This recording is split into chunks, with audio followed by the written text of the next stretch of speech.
जोर से जय घोष लगाएं। अगर कोई बहन भाई हमारे आ रहे हैं तो वो भी आ जाए। बोलिए भारत माता की।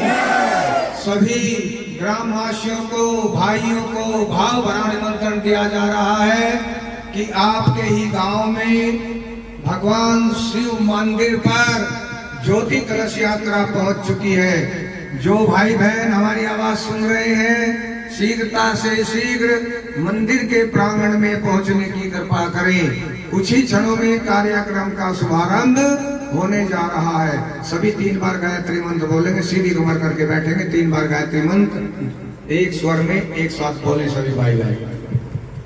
बोलिए बोलिए, हम नहीं बोलेंगे।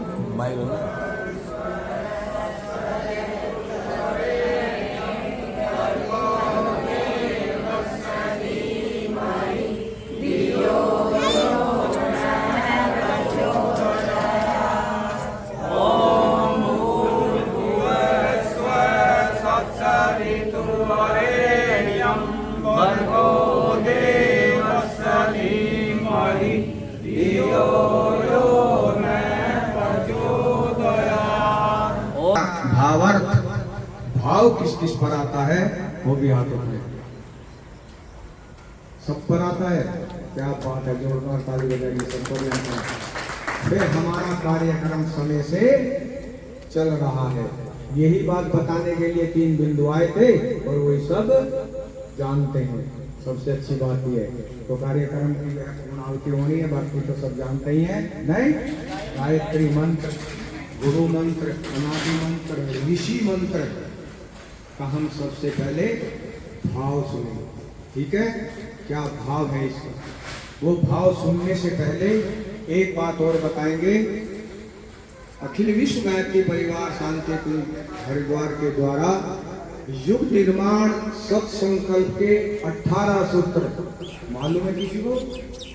18 सूत्रों का तो मालूम होगा। युग निर्माण सत्संकल्प के 18 सूत्र किस किस को मालूम है? हाथ उठाएंगे। नहीं है मालूम, बस यही बताने के लिए आपके बीच में आए हैं।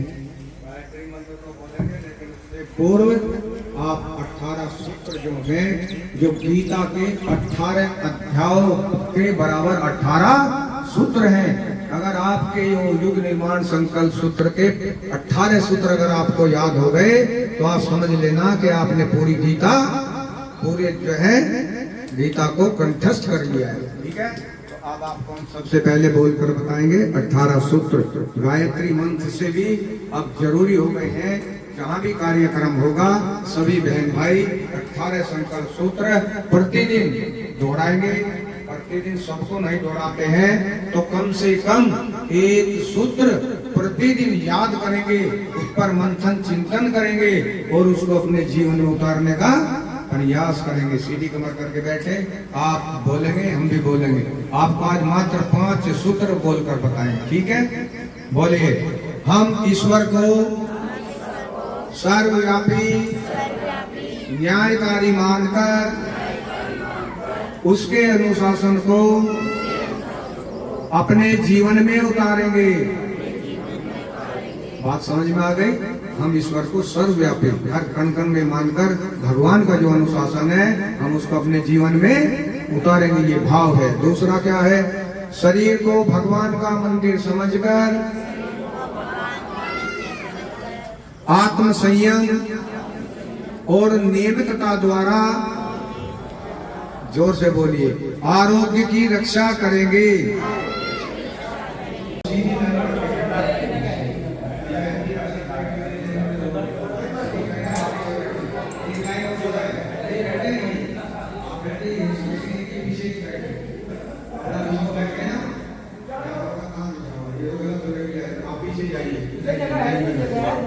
लाइन बैठे, यहाँ गलत लाइन नहीं है।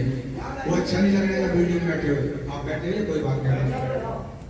और कमी पड़ रही तो हमारे भाई कुर्सी भी ले जाएंगे, पीछे कुर्सी में बैठ सकते हैं, कोई दिक्कत नहीं है।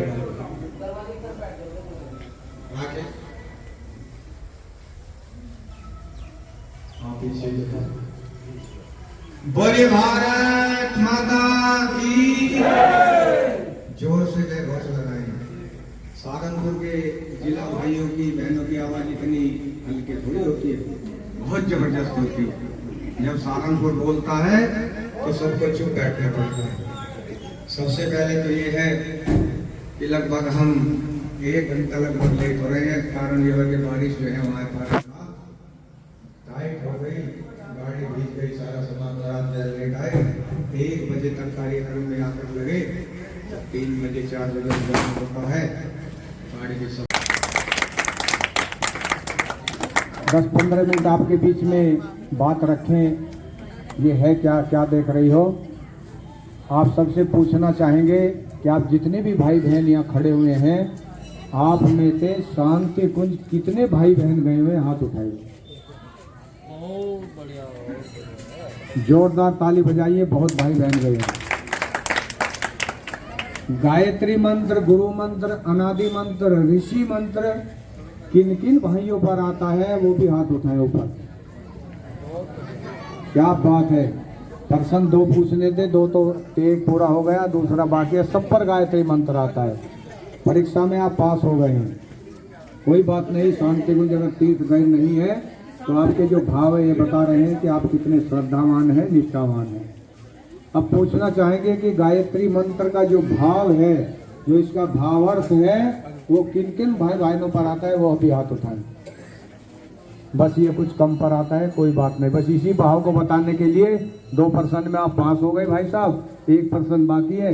हेडमास्टर जो है ना, 100 में से 33 नंबर जब आते थे तो पास माने जाते थे। आप पास है अपने काम में, कोई बात नहीं, ठीक है। आप सीधी कमर करके खड़े होंगे और एक बार उस गायत्री मंत्र, गुरु मंत्र, अनादि मंत्र, ऋषि मंत्र का सहस्वर आप उच्चारण करें। उससे पूर्व उसका भाव क्या है? आप गायत्री मंत्र जपते हैं, किसी भी मंत्र को जपते हैं, वो बहुत अच्छी बात है, लेकिन अगर उसमें आपने उसके भाव को अगर जोड़ा तो आपका जीवन धन्य हो जाएगा। भाव से अगर आप जपेंगे तो आपको उसका फायदा जो है 100 गुना अधिक मिलेगा। भाव सुनिए, बोलेंगे, बोलिए। उस प्राण स्वरूप, दुख नाशक, सुख स्वरूप, श्रेष्ठ, तेजस्वी, पाप नाशक, देव स्वरूप परमात्मा को हम अपनी अंतरात्मा में धारण करते हैं। वह परमात्मा हमारी बुद्धि को सन्मार्ग पर चलाए, श्रेष्ठ मार्ग पर चलाए। ये भाव है गायत्री मंत्र का, भगवान से मांगा गया है। हे परमपिता परमात्मा, आप हमको सद्बुद्धि दे देना। और हमारे पास सब कुछ है, धन दौलत, मकान, कोठी, पैसा सब हमारे पास है, लेकिन अगर हमारे पास कमी है तो सद्बुद्धि की कमी है। बुद्धि तो सबके पास है। आप जितने भी भाई बहन खड़े हैं, ऐसा कोई नहीं होगा जिसके पास बुद्धि, सबके पास बुद्धि है, लेकिन कमी है तो वो सद्बुद्धि की कमी है। बुद्धि भी 3 प्रकार की होती है, एक सामान्य बुद्धि, एक सद्बुद्धि और एक दुर्बुद्धि। क्या अंतर होता है इनमें? अंतर यह होता है कि सामान्य बुद्धि के लोग जहाँ जिस परिवार में घर में पैदा होते हैं, भगवान के द्वारा अवतरण होते हैं, तो वो क्या करते हैं, आजीवन बड़े होते हैं, पढ़ाई लिखाई करते हैं, नहीं नौकरी करते हैं, व्यापार करते हैं, अनेक कार्य करते हैं। कोई किसान का काम होता है वो करता है, लेकिन वो पूरे जीवन भर उसी में अपने पूरे चक्र को, जीवन को परिवार में लगा देते हैं। ये होते हैं साधारण बुद्धि के लोग, इनको कहते हैं साधारण बुद्धि। और सद्बुद्धि क्या होती है? सद्बुद्धि होती है कि हम अपने वेदों से, अपने शास्त्रों से, अपने उपनिषदों से ज्ञान का अर्जित करें और वो ज्ञान दूसरे भाई और बहनों तक पहुंचाएं, उसको नेक मार्ग पर पहुंचाएं। जिस घर परिवार में बड़ों का सम्मान होता है, माता पिता का सम्मान होता है, सास ससुर का सम्मान होता है, बड़ों का आदर होता है, छोटों का प्यार होता है, वो घर क्या है? वो घर स्वर्ग समान है। वो घर सब उनको कहते हैं सद्बुद्धि है। और दुर्बुद्धि क्या होती है? आज व्यक्ति अपने दुख से दुखी नहीं है, अगर व्यक्ति दुखी है तो दूसरे के सुख से दुखी है, इसको कहते हैं दुर्बुद्धि। यही दुर्बुद्धि व्यक्ति की आज मनुष्य को खाए जा रही है, परिवार को तोड़ती हुई चली जा रही है। एक बेटा बाप की नहीं मान रहा है, बाप बेटे की नहीं मान रहा है, एक सास बहू की नहीं मान रहे, बहू सास की नहीं मान, भाई भाई की नहीं मान रहा है, बहन बहन की नहीं मान रहा है। इसको कहते हैं दुर्बुद्धि। इसलिए भगवान से सद्बुद्धि की कामना करते हुए एक बार सभी आपने भाव समझा, गायत्री मंत्र 6 स्वर साथ साथ बोलेंगे। ओम भूर्भुवः स्वः तत्सवितुर्वरेण्यं भर्गो देवस्य धीमहि धियो यो नः प्रचोदयात्। आइए, हमारे बीच में हमारे आदरणीय शांति कुंज के प्रतिनिधि आदरणीय श्री उदयवीर सिंह चौहान हमारे साथ में हैं। वो आपको संक्षिप्त में इस ज्योति कलश यात्रा का उद्देश्य क्या है, आप तक क्यों पहुंची है, संक्षिप्त में आपको बताएंगे। फिर विधिवत यहाँ पर पूजन होगा। आदरणीय भाई साहब उदयवीर सिंह चौहान। बोले भारत माता की। इधर आ जाओ, आप इधर, आपको इधर आ जाओ बेटे, आराम से बात करो। अगर हाल करोगे तो पीछे खड़ा करोगे, ठीक है। एक बच्चा इधर को, किसके साथ है बच्चे? मेरे साथ है जी। नहीं, ये वाले बच्चे। हाँ जी, यही तो सारे अपने पास में एक को खड़ा कर लें तो अच्छा है, दोनों जालते कर रहे हैं। जाकर मारे जी। बोले भारत माता की, शंकर भगवान की जय, गुरुदेव भगवान की जय, माता शाकंभरी देवी की जय, गौ माता की जय, भारतीय संस्कृति की जय। सभी सीधी कमर करके खड़े होंगे। आपसे पूछना चाहेंगे कि गायत्री महामंत्र, गुरु मंत्र, अनादि मंत्र किन किन भाइयों पर आता है? हाथ उठाएंगे। बहुत सुंदर बात, जोरदार ताली बजाइए, सब पर आता है। और आप जो बहनें खड़ी हुई हैं, भाई खड़े हुए हैं, आप में से कोई ऐसे भी हैं जो युवती शांति कुंज हरिद्वार कभी आपको जाने का सौभाग्य मिला हो? हाथ उठाइए। बहुत अच्छी बात है, बहुत कम गए हैं लेकिन श्रद्धा बहुत है आपके इन गाँव में, बात अच्छी ये है, बहुत सुंदर बात है। गायत्री मंत्र आता है सब पर? नहीं। गायत्री मंत्र का भावार्थ किन किन पर आता है? जोरदार ताली बजाइए। 15 मिनट के लिए भी तैयार है। घर गृहस्थी के कार्य में व्यक्ति 24 घंटे पूरे जीवन लगा रहता है। भगवान के यहाँ खाते में स्वर्ण अक्षरों में वही लिखा जाता है जो भगवान का काम करता है। भगवान का काम क्या है? भगवान का काम ये नहीं है कि आप गए सारे गंगा जी जमुना जी नहाए आए, देव दर्शनों के दर्शन कर आए और घर पर आकर जो साक्षात्कार हमारे माता पिता है, स्वयं भगवान है। नहीं, स्वयं भगवान है माता पिता। हमारे गुरु सबसे पहली हमारी माता है। क्या है? माँ। उसके बाद में मातृ देवो भवे, पितृ देवो भवे, आचार्य देवो भव। तो सबसे पहले गुरु हमारी माँ होती है। हम आपको यहाँ कोई तमाशा दिखाने नहीं आए, नहीं, सिर्फ और सिर्फ जो हमारे आध्यात्मिकवादी धार्मिक भाई बहन हैं उनको उसके विषय में पूर्ण ज्ञान होना चाहिए। कहने का मतलब ये है। तो गायत्री मंत्र का भाव आप सभी बोलेंगे, हम बोलेंगे फिर आप बोलेंगे, ठीक है? तो सब बोलेंगे। बोलिए, उस प्राण स्वरूप, फिर बोलिए, उस प्राण स्वरूप, दुख नाशक, सुख स्वरूप, श्रेष्ठ, तेजस्वी, पाप नाशक, देव स्वरूप परमात्मा को हम अपनी अंतरात्मा में धारण करते हैं। वह परमात्मा हमारी बुद्धि को सन्मार्ग की ओर प्रेरित करे, सन्मार्ग की ओर प्रेरित करे, सन्बुद्धि की ओर प्रेरित करे। मोटी बात समझ में आ गई है कि भगवान से क्या मांगा गया है? सद्बुद्धि। बुद्धि तो सबके पास है ना? है कोई भाई बहन ऐसा जिसके पास बुद्धि ना हो? हाथ खड़ा करें। कब से है? कब साथ ले रहे हैं क्या? बुद्धि क्या होती है मालूम है आपको? बुद्धि क्या होती है, सद्बुद्धि क्या होती है और दुर्बुद्धि मालूम है? बताएंगे कोई? नहीं बताएंगे, कोई बात नहीं, हमें बताना पड़ेगा। बोले भारत माता की।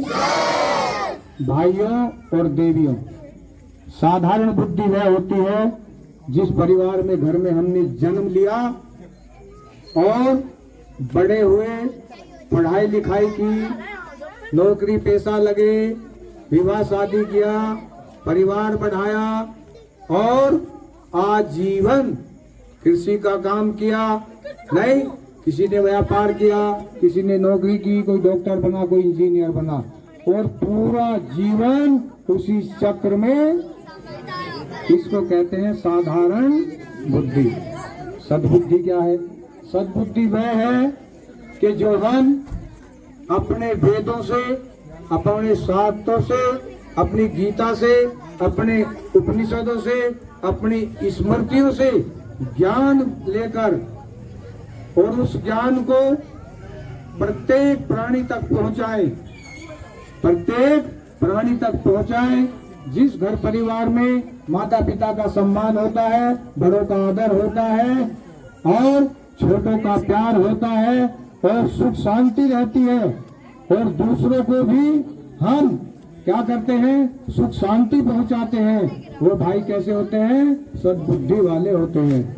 और दुर्बुद्धि वह होती है कि हम स्वयं भी परेशान रहते हैं, आपस में लड़ते हैं, झगड़ते हैं और दूसरों को भी दुख देते हैं, दूसरों को भी कष्ट देते हैं, उसको कहते हैं दुर्बुद्धि। समझ गए अंतर? तो ये होता है सद्बुद्धि और दुर्बुद्धि। तो अब भगवान से आपको कौन सी बुद्धि चाहिए? सद्बुद्धि। बुद्धि तो सबके पास है, लेकिन वो बुद्धि किसके लिए है? मात्र अपने लिए है। मनुष्य को भगवान ने अपने जीने के लिए नहीं बनाया है। क्यों बनाया है? ऋषियों ने कहा भी है कि औरों के हित जो जीता है, औरों के हित जो मरता है, उसका हर आंसू रामायण, प्रत्येक कर्म ही गीता है। वो है मनुष्य। वरना तो अगर हमने पालन पोषण किया, हमारे में और पशु में अंतर क्या रहा? तो इसलिए सद्बुद्धि की कामना करें, सीधी कमर करके खड़े हो, एक बार गायत्री मंत्र। ओम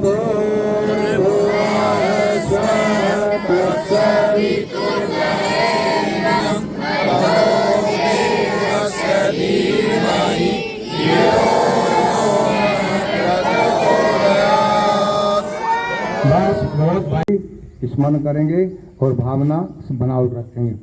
ओम तत्तायामि ब्रह्मणा वंदमान तदा शास्ते यजमानो हविरभि अहिडमानो वरुणे बोधरुषगं समानायु परमोषि। ओम मनो ज्योतिर्ज्योत्स्तामाजस्य बृहस्पतिर्यज्ञमिमं तनोतवृषं यज्ञं स्वमिमं ददातु विश्वे देवासैमादन्तमो प्रतिष्ठा। ओम वरुणाय नमः। आभायामि स्थापयामि धायामि गंधस्थं पुष्पाणि धूपं दीपं नैवेद्यं समर्पयामि। सिर झुकाकर प्रणाम करेंगी। अब आप इस ज्योति कलश भगवान की आरती उतारेंगी। आप जो प्लेट ले रही हैं, दोनों हाथ से जैसे ओम करते हैं ऐसे आरती उतारेंगे। समझ रहे हैं? उल्टी सीधी नहीं, आप इस तरह से, ठीक है? जैसे ओम बनता है इधर से शुरू करेंगे, ऐसा नहीं कि उधर से ऐसे करेंगे। हमेशा उल्टे सीधे काम करते हैं, पूरा लाभ नहीं मिल पाता। ठीक है? आप भावना करें। ओम यम ब्रह्म वेदांत विदो वदन्ति परम प्रधानम पुरुषं ददाने ईशोद्गते कारणमीश्वरं तस्मै नमो विघ्न विनाशनाय। अब आप हमारे भाई आपको प्रसाद देंगे, शांति अभिषेचन करें, ज्योति कलश का जल ले लें और शांति पाठ के साथ में सबके ऊपर जल छिड़क देंगे।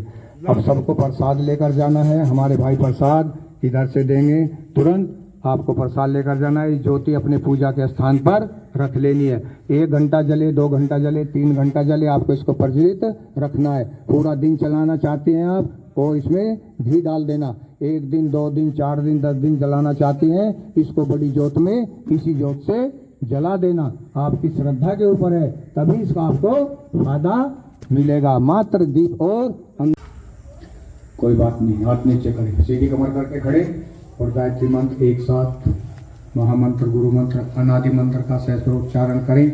उससे पूर्व उसका भावार्थ क्या है वो आपको, राकेश, वो भावार्थ जो है उसका हम आपको वो लागू देते हैं। उसका भावार्थ आप बोलेंगे, पहले हम बोलेंगे फिर आप बोलेंगे। बोलिए। उस प्राण स्वरूप दुख नाशक सुख स्वरूप श्रेष्ठ तेजस्वी पाप नाशक देव स्वरूप परमात्मा को हम अपनी अंतरात्मा में धारण करें। वह परमात्मा हमारी बुद्धि को सन्मार्ग की ओर प्रेरित करे। मुझे पाठ में सूत्र जो दिया था, दे दीजिए, 1 पेज दे दीजिए। अरे ये नहीं से बड़ा, चलो कोई बात नहीं। अब आपने भावार्थ किया। हमारे युग निर्माण सत्संकल्प के जो 18 सूत्र हैं, कौन कौन भाई उनका स्वाध्याय प्रतिदिन करते हैं? कोई हाथ उठाए। बस जितना जरूरी गायत्री मंत्र उसका भावार्थ आप प्रतिदिन बोलते हैं किसी भी कार्यक्रम में या सोते वक्त जागते वक्त, उतना ही जरूरी हो गया है। युग निर्माण सत्संकल्प के 18 सूत्र जो गीता के 18 अध्यायों पर निर्भर करते हैं। एक अध्याय के बराबर एक सूत्र है। यहाँ पर ज्यादा बोलकर नहीं बताएंगे, सिर्फ एक बोलेंगे, आपको समझ में आ जाएगा कि हम क्या कह रहे हैं। हमारे श्रद्धेय भाई साहब खड़े हैं, उन्होंने हमें आते ही हमारा युग निर्माण सत्संकल्प ये हमको दिया। आप इनके लिए जोरदार ताली बजाइए, इन्होंने बहुत अच्छा काम किया है। घर घर तक आप ये पहुंचा देंगे तो आप समझिए कि आपने गीता को पहुंचा दिया है। इसका भाव, इसके सूत्र सबको याद करने हैं, दोहराने हैं और इनको अपने जीवन में उतारना है। ये 18 हैं, एक बोलकर बताएंगे क्योंकि सुनने की व्यवस्था, आगे के कार्यक्रम लेट ना हो। इसमें सबसे पहला सूत्र जो होता है वो क्या है, बताएगा कोई?